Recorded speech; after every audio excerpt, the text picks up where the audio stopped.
Let's explore some special Windows folders you need to know today. From managing startup programs to customizing your start menu, we'll reveal tips to streamline your workflow.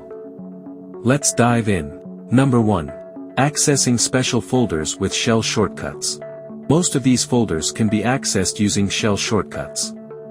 For instance, the Startup folder can be opened by typing shell startup in the File Explorer or the Run box. This folder contains shortcuts that automatically run when Windows starts up. It's specific to the current user, but there's also a common startup folder, shell, common startup, for all users. This is handy for running programs or scripts upon startup. Number 2. Customizing the Start menu. Another important folder is the Start menu folder, accessed by typing shell programs. Items here populate the All Apps list in the Start menu. Like the Startup folder, there's a common Start menu folder, shell, common programs, for all users. Want to customize the Start menu? Add an exclamation point to an item's name to place it at the top, alphabetically. To remove items, simply delete the shortcut. These folders offer convenient ways to manage what programs run at startup and what appears in the Start menu. If desired, you could arrange the items into separate folders. Number 3. Exploring the Apps folder.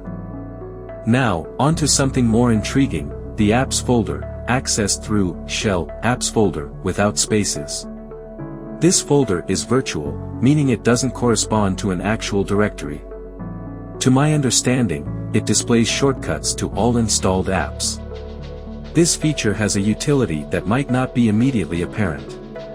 Personally, I found this folder handy for generating shortcuts under specific circumstances, particularly concerning apps installed from the Microsoft Store.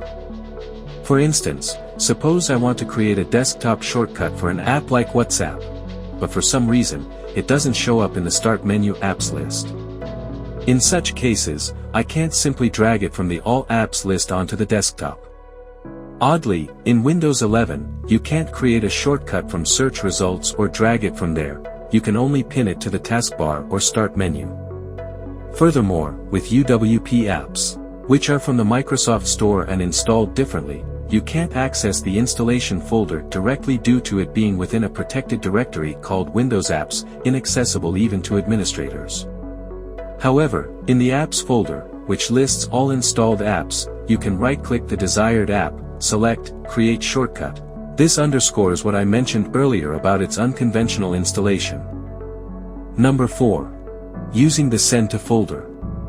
Next, let's talk about the Send to folder, accessed via shell Send to.